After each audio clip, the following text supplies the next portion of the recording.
Hello साथियों, बहुत बहुत स्वागत है आप सभी का पीबीआर स्टडी में। दोस्तों, इस समय हम पढ़ रहे हैं क्लास 7th की एनसीईआरटी मैथ। तो आज हम पढ़ेंगे तीसरा नंबर चैप्टर, जिसकी हम शुरुआत करेंगे, जिसका हिंदी में नाम है आंकड़ों का प्रबंधन। आंकड़ों का प्रबंधन से मतलब आप ये समझ सकते हैं, जैसे आप कोई बिजनेस वगैरह करते हैं तो सारणी बनाते हैं आप। जैसे आपने देखा होगा, रेलवे की सारणी देखा होगा कि कौन सी ट्रेन कब आती है, कब जाती है, ट्रेन नंबर क्या है, वगैरह वगैरह, ये सारणी के रूप में आप देखते हो ना। उसी तरह से आप टेम्परेचर के बारे में देख लो कि किस शहर का न्यूनतम तापमान कितना था, अधिकतम कितना था। तो ये सब आंकड़ों का प्रबंधन के अंतर्गत आता है। अगर आपको कोई इन्फॉर्मेशन दे दी जाए और कहा जाए कि इसको आप आंकड़ों का प्रबंधन, कहने का मतलब आप इसे सारणी से इस तरह से इसे मतलब अच्छे से व्यवस्थित करिए जिससे लोग समझ सकें। तो ये आंकड़ों का प्रबंधन अगर आपको आएगा तभी आप कर पाएंगे। इसको हम इंग्लिश में भी आपको बताएंगे। देखो क्या बोलते हैं इंग्लिश में। आंकड़ा मतलब होता है डाटा, प्रबंधन मतलब आप समझ सकते हैं हैंडलिंग, मतलब कौन हैंडल करता है। आपने सुना होगा ना प्रबंधक, वर्ड उसी से बना हुआ है। तो इसे इंग्लिश में बोलते हैं डाटा हैंडलिंग। चलिए आपको इसका कंसेप्ट और कुछ क्वेश्चन दिखाते हैं। जैसे कि एक क्वेश्चन है कि किसी विद्यालय में 10 विद्यार्थियों का जो है वो अनुपस्थिति और उपस्थिति का एक सारणी दी गई है। इसमें से आपसे क्वेश्चन पूछा जाए तो आप इसे कैसे बता पाएंगे, कैसे समझेंगे। ये आंकड़ों का प्रबंधन का एक अच्छा उदाहरण है। जैसे यहाँ पर आप देख सकते हैं, सारणी नंबर 3.3 में दिया गया है, सोमवार को 3 विद्यार्थी अनुपस्थित थे, तीनों की खोपड़ी बनी यहाँ पे, है ना। मंगलवार को केवल 1 अनुपस्थित था, बुधवार को सारे स्टूडेंट आए हुए थे, बृहस्पतिवार को ढेर सारी अनुपस्थिति थी जिसमें 5 अनुपस्थित थे। उसी तरह से अगर आप नीचे देखते जाओ तो सभी अब्सेंट हुए स्टूडेंट का जितना भी हैं उनके सिर बने हुए हैं। अब भैया इसमें क्वेश्चन बनता है इसी पर आधारित कि ये बताइए सोमवार को यानी कि मंडे को कितने छात्र अब्सेंट थे। चलिए जल्दी बताइए, फट से कमेंट करके बताइए। आप लोग कमेंट भी करो, ऐसे चुपचाप मत देखा करो। मंडे को कितने छात्र अब्सेंट थे? तो आप देखो, मंडे को 1 2 3 आंसर हो गया कि मंडे को 3 छात्र अब्सेंट थे। दूसरा क्वेश्चन है भैया, मंगलवार को कितने अब्सेंट थे? तो 1 स्टूडेंट। बुधवार को कितने अब्सेंट थे? तो कोई नहीं अब्सेंट था, 0 सब आए थे। बृहस्पतिवार को देखो तो 5 स्टूडेंट अब्सेंट थे। इस तरह से अगर नीचे देखो तो गुरुवार और शनिवार का भी है। ठीक है, ये यहाँ पे समझाया गया है कि ये चिन्ह एक बच्चे को निरूपित करता है।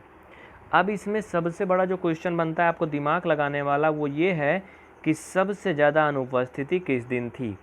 जल्दी कमेंट करो, फटाफट कमेंट करो जल्दी जल्दी से। अगर आप इसे यूट्यूब पे डेमो के रूप में देख रहे हो तो कमेंट करो। अगर आप इसे ऐप में कोर्स लिए हो ना, तो आप कॉपी में उत्तर फट से नोट करो हमारे क्वेश्चन का जो मैं बोल रहा हूँ, फिर आप दिखाना व्हाट्सएप पे। सबसे ज़्यादा अनुपस्थिति किस दिन थी? जल्दी बोलो फट से।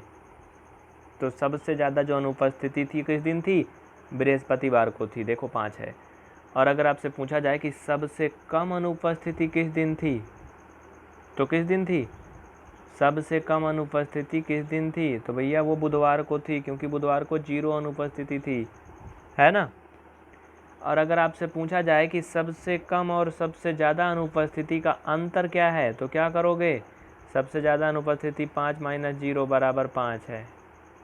तो ये ऐसे ही क्वेश्चन आपसे इसमें बनेंगे। चलिए अब हम आपको कुछ और भी एग्जाम्पल दिखाते हैं आगे, बस हमारे साथ बने रहना, लास्ट तक जाना नहीं।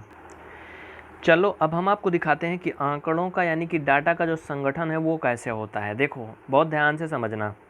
कक्षा अध्यापिका सुश्री नीलम ये जानना चाहती थी कि अंग्रेजी में बच्चों का प्रदर्शन कैसा है, यानी कि स्टूडेंट के परफॉर्मेंस कैसे हैं।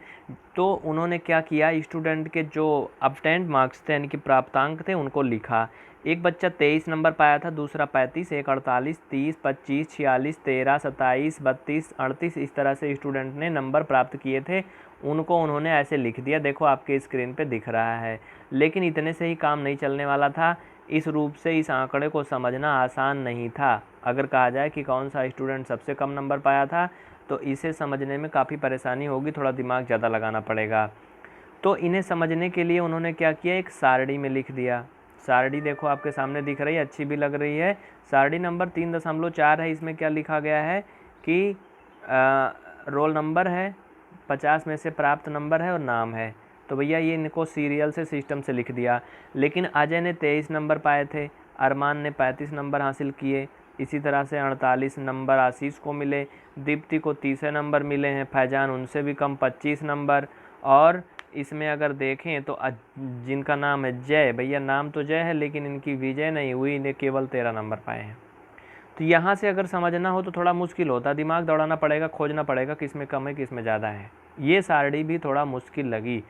इस तरह नीलम का यह समझना कि कितने अंक कौन पाया है वो सब तो दिखा दिया, आसान हुआ, लेकिन समझना थोड़ा मुश्किल है। उसके बाद उन्होंने इस सारणी में थोड़ा सा बदलाव किया। बदलाव में क्या किया, देखो सारणी नंबर 3.5 में उन्होंने दिखाया कि जिसका नंबर सबसे ज़्यादा था उसको सबसे बाद पहले लिखा, फिर उससे कम, फिर उससे कम, फिर उससे कम, फिर उससे कम, देखो घटते क्रम में लिखा, लास्ट में 13 नंबर वाले को सबसे नीचे कर दिया।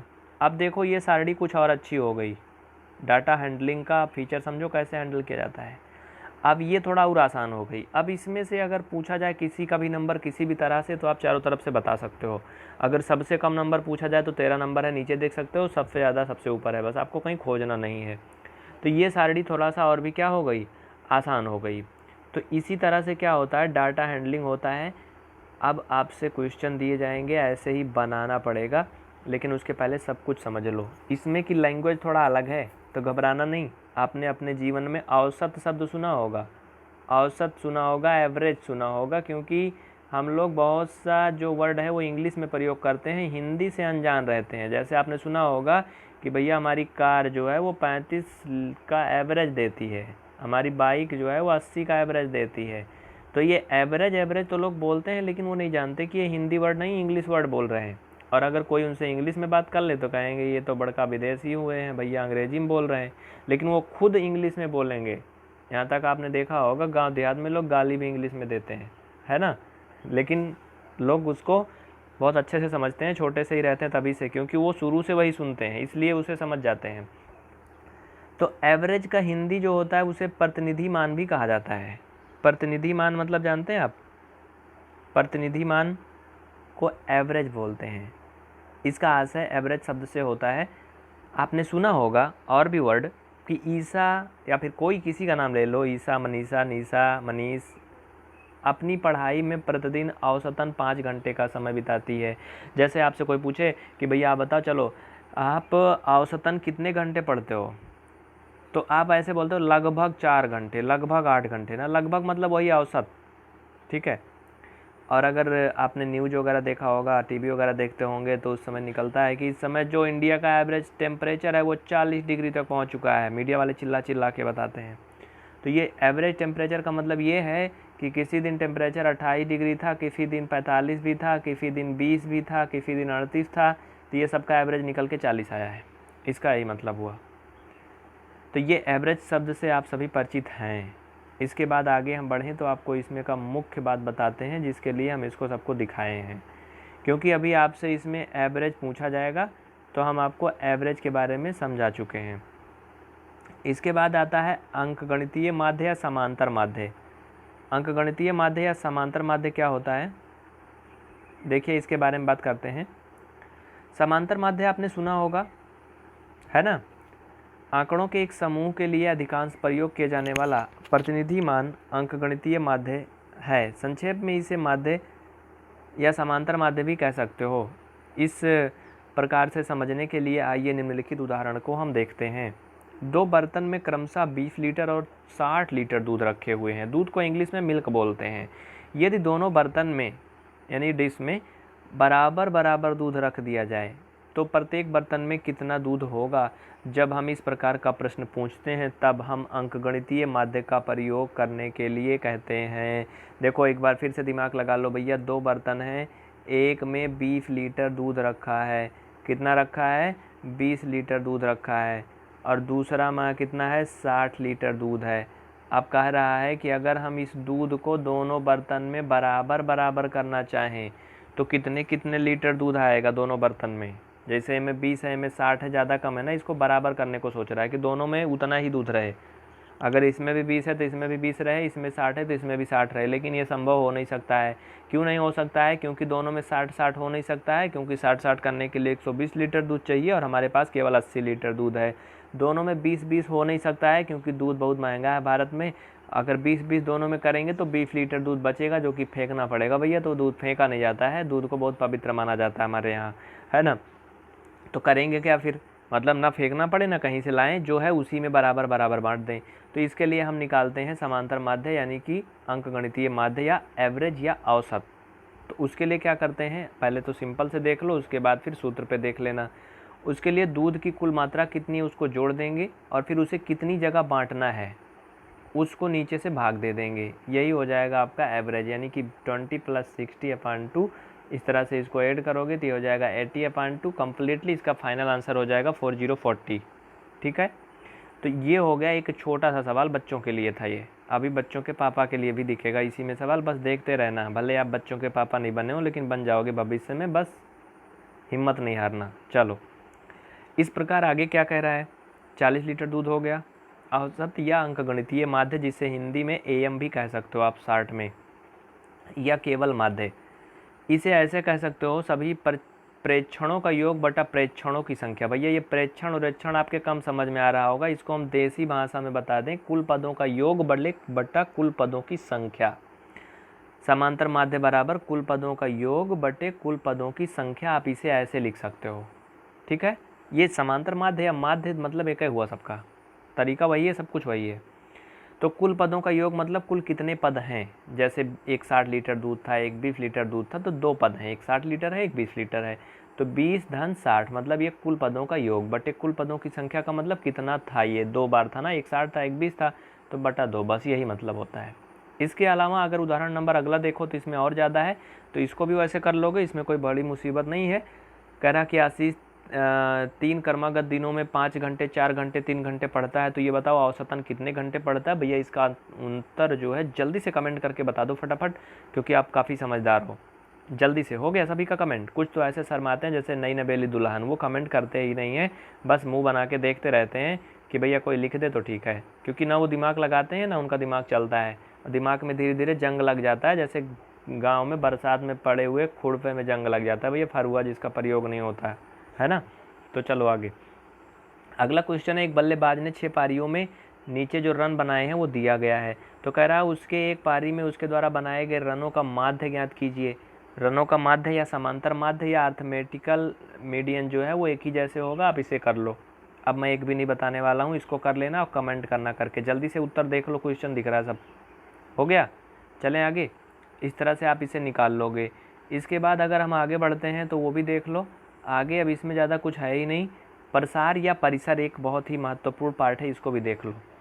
प्रसार या परिसर या रेंज, आपने रेंज वर्ड सुना होगा। देखो हम लोग कहते हैं कि हम इंग्लिश नहीं जानते, हम भारतवासी हैं, हिंदी हमारी मातृभाषा है, ये सब बहुत लंबी लंबी बात फेंकते हैं, लेकिन हम लोग जानते इंग्लिश हैं ज़्यादा, हिंदी कम जानते हैं।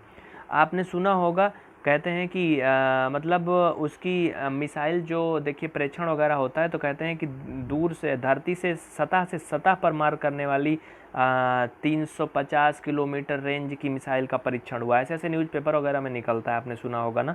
या फिर आप ये भी देखते हैं कि भैया आपके खेत का जो रेंज कितना है ना, या फिर आपका मकान का रेंज कितना है, ऐसे ऐसे वर्ड सुनते हैं आप, लेकिन आप परिसर बहुत कम सुनते होंगे, क्योंकि इंग्लिश वर्ड हम ज़्यादा सुनते हैं, हिंदी कम सुनते हैं। तो परिसर हम निकालते कैसे हैं, ये देख लो यहाँ पे क्वेश्चन के अकॉर्डिंग जो हमारा टॉपिक है।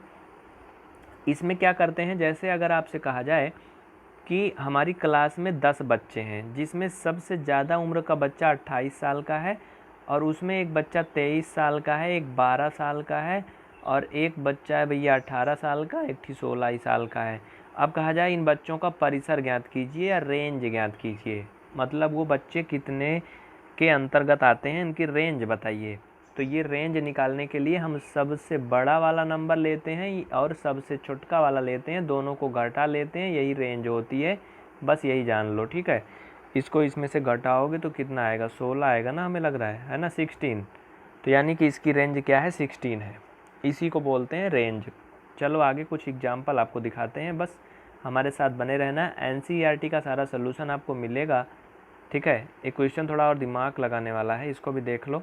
कह रहा कि एक स्कूल के 10 अध्यापकों की आयु का जो अंतर है वो कुछ दिया गया यहाँ पर, कुछ प्रकार के, कुछ टीचर 32 साल के हैं, कुछ 28 साल के हैं, 41 साल के हैं, 54 साल के भी हैं, 23 और 33 साल के भी हैं।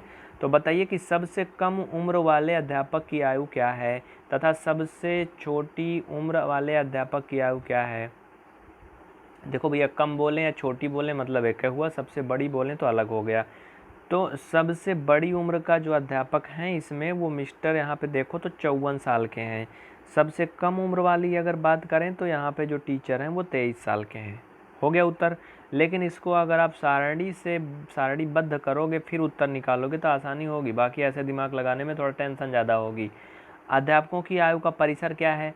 परिसर मतलब सबसे ज़्यादा आयु यानी कि 54 और सबसे कम आयु 23 घटा लो तो इसमें से आपको परिसर मालूम हो जाएगा 31 है। इन अध्यापकों की आयु का माध्य क्या है? भैया माध्य के लिए आपको सभी को जोड़ना होगा, सभी को जोड़ करके फिर 10 से क्या करोगे? भाग करोगे। इसके लिए अगर आप कंपटीशन में होते तो हम आपको ट्रिक भी बता देते, आपको तो केवल 2 ही गिनती जोड़ना था, ठीक है, सभी को नहीं जोड़ना था। लेकिन आप अभी बेसिक पढ़ रहे हो तो फिर आप सबको जोड़ लो फटाफट, ठीक है।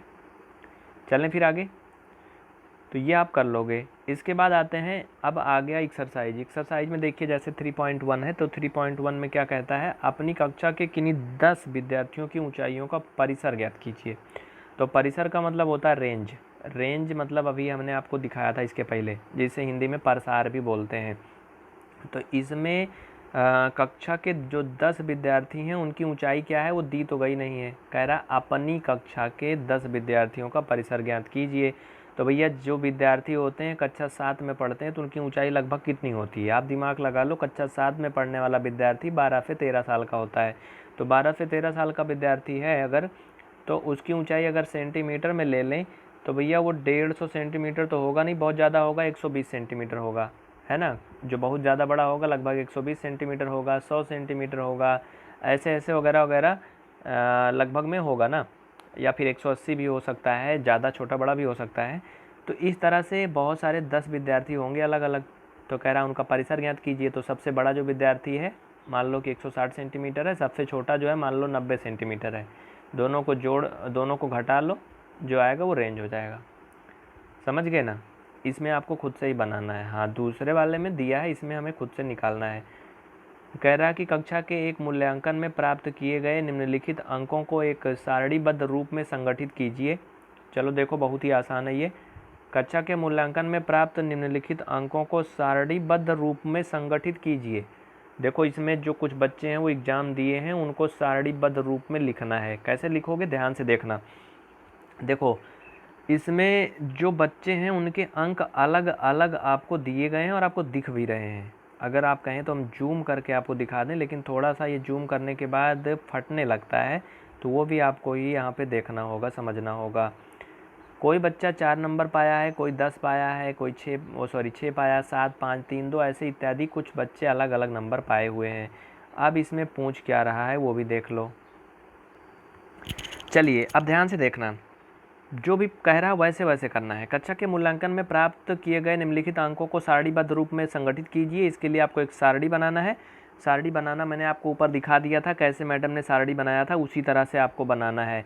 जैसे मैं आपको यहाँ पर एक एग्जाम्पल बता दे रहा हूँ वैसे आप सारणी बना लेना। आप अपनी कॉपी में ऐसे लाइन खींचना, इधर साइड में आप लिखना रोल नंबर या सीरियल नंबर, चाहे जो भी लिख लो, ठीक है। रोल नंबर में डालना 1 2 3 4 ऐसे रोल नंबर लिखना। बीच में क्या लिखोगे? आप लिखोगे नाम, ठीक है, बीच में लिखोगे नाम के बाद एक और कॉलम बनाओगे और अगले वाले कॉलम में आप क्या लिखोगे? प्राप्तांक लिखोगे, या फिर पूर्णांक ऐसे लिख देना, 50 में से प्राप्त अंक, या फिर 10 में से प्राप्त अंक, क्योंकि ये यहाँ पे पूर्णांक नहीं कहा गया है कितने में से पाए हैं, कुछ भी आप लिख सकते हो, लेकिन छोटे से छोटा लिखोगे, क्योंकि आप देख रहे हो हर एक स्टूडेंट 9 नंबर ही ज़्यादा से ज़्यादा पाया है। तो भैया ये पूर्णांक ज़्यादा से ज़्यादा 10 रहा होगा, क्योंकि 50 नहीं रहा होगा। अगर 50 होता तो स्टूडेंट और ज़्यादा नंबर पाते। तो आप लिखोगे 10 में से प्राप्त अंक, ठीक है। तो जैसे नाम में मान लो लिख दिया हमने रोशन, नाम में रोशन लिख दिया, रोशन ने पाया है 4 नंबर। उसके बाद रोहन ने पाया है 6 नंबर, 5 नंबर। रश्मि ने प्राप्त किया 3 नंबर। ऐसे ऐसे सभी का नंबर लिख लेना। उसके बाद आप क्या करोगे? अगर आप 2 बार सारणी बनाओगे तो मैं बता रहा हूँ इस तरह से, नहीं तो आप इसको सीरियल नंबर से लिखना। सबसे ज़्यादा नंबर जो पाया उसको सबसे पहले लिख देना, फिर उससे कम नंबर वाले को नीचे, उससे कम, इस तरह से सीरियल से लिखना। उसके बाद आप मतलब समझ लो, मुख्य बात जो है वो समझ लो, बाकी जाने दो, ठीक है। सबसे बड़ा अंक कौन सा है? सबसे बड़ा अंक कौन सा है? तो भैया इसमें सबसे बड़ा अंक जो पाया है कोई, वो पाया 9 नंबर। 9 नंबर से ज़्यादा कोई भी नहीं पाया है। ये हो गया पहले का जवाब। सबसे छोटा अंक कौन सा है? सबसे छोटा अंक 1 है, 1 से छोटा कोई नहीं है, 0 नंबर कोई नहीं पाया है।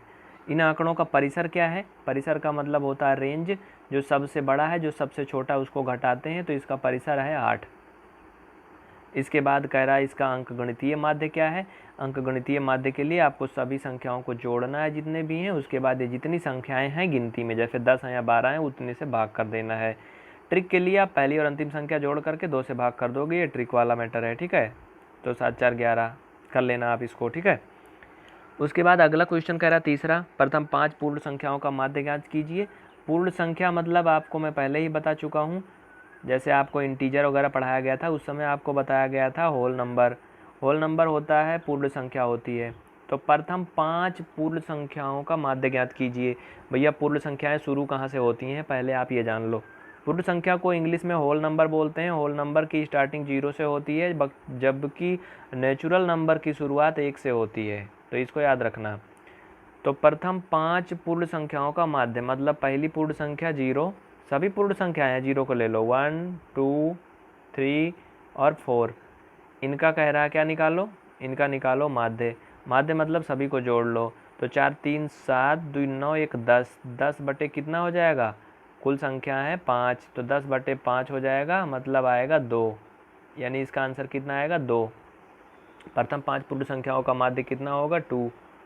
अगला चौथा नंबर, एक क्रिकेट खिलाड़ी ने 8 पारियों में निम्नलिखित रन बनाए हैं, उनका माध्य ज्ञात कीजिए। तरीका मैंने बता दिया है, क्वेश्चन आपके सामने है, लगाना आपको है। मैं अब कतई नहीं बताने वाला हूँ, क्योंकि कोशिश करने वालों की कभी हार नहीं होती, और भैया जो कोशिश नहीं करता है फिर उसकी जीत भी नहीं होती है। तो फिर कोशिश करो आप लोग, इसको खुद से ट्राई करो। चलो आगे बढ़ते हैं। अगला क्वेश्चन भी आपके सामने दिया गया है, सारा कॉन्सेप्ट मैं बता चुका हूँ, इसे आप खुद से कर लोगे। कह रहा है कि निम्नलिखित सारणी प्रत्येक खिलाड़ी द्वारा खेले गए खेलों में अर्जित किए गए अंकों को दर्शाती है। तो भैया ए नंबर जो खिलाड़ी है उसने पहले नंबर खेल में 14 अंक हासिल किए थे, दूसरे में 16, तीसरे में 10 और चौथे में 10 नंबर प्राप्त किए थे। तो कह रहा है इसमें क्वेश्चन पूछ रहा है कि प्रत्येक खेल में ए द्वारा अर्जित किए गए यानी कि ऑब्टेन्ड मार्क्स के लिए माध्य ज्ञात कीजिए।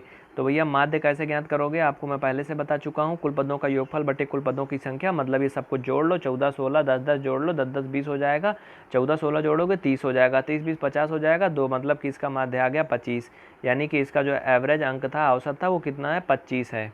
समझ गए। उसके बाद दूसरा नंबर खिलाड़ी कह रहा कि प्रत्येक खेल में सी द्वारा अर्जित माध्य अंक ज्ञात करने के लिए आप कुल अंकों को 3 से भाग देंगे या 4 से भाग देंगे, और अगर भाग देंगे 3 से या 4 से तो क्यों देंगे। बड़ा अंधेर है भैया, यहाँ तो ऐसा पूछ रहा है उल्टा पुल्टा करके। तो चलो ठीक है। सी नंबर खिलाड़ी जो है पहला खेल खेला है, दूसरा भी खेला है, तीसरा भी खेला है, ये खेल खेला ही नहीं है, तो इसका अगर माध्य निकालेंगे तो कह रहा है कि फिर कितने से भाग देंगे, आप 3 से देंगे या 4 से देंगे। देखो यार सिंपल सी बात है, जो खेल उसने खेला ही नहीं है, क्या उससे भी मतलब है? ज़रा सोचो 1 मिनट और कमेंट करके बताओ। जिस खेल को उसने खेला ही नहीं उसका भी क्या औसत निकलेगा?